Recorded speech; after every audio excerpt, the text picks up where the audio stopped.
दोस्तों ICC champion trophy में India के हाथों शर्मनाक हार के बाद पाकिस्तान के साबका और दुनिया के सबसे खतरनाक बॉलर शुएब अख्तर, जिनको रावलपिंडी एक्सप्रेस के नाम से भी जाना जाता है, शुएब अख्तर के बयान ने पूरी दुनिया में आग लगा दी। शुएब अख्तर एक तरफ पाकिस्तानी टीम और पाकिस्तानी टीम मैनेजमेंट की खूब क्लास लेते रहे और दूसरी तरफ इंडिया के वर्ल्ड क्लास बल्लेबाज विराट कोहली की जमकर तारीफें करते रहे। दोस्तों शुएब अख्तर ने अपने बयान में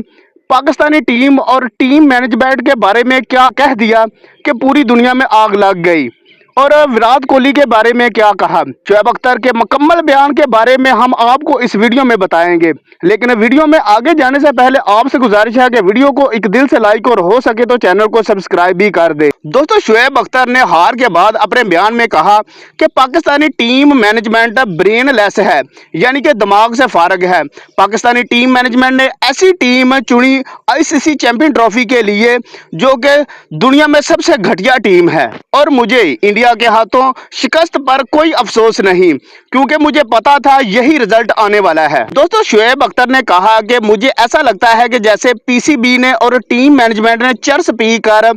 आईसीसी चैंपियन ट्रॉफी के लिए टीम को सिलेक्ट किया, ऐसी टीम तो किसी क्लब की टीम से भी नहीं जीत सकती। दूसरी तरफ शुएब अख्तर ने कहा कि विराट कोहली एक वर्ल्ड क्लास बल्लेबाज है। मैंने अक्सर देखा है कि जब चेजिंग की बारी आती है तो विराट कोहली सबसे आगे नजर आते हैं, खास तौर पर जब पाकिस्तान के खिलाफ विराट कोहली खेल रहे होते हैं और उनको चेज करना पड़े तो वो बहुत ही उम्दा तरीके से रन चेज करके सबको परेशान कर देते हैं।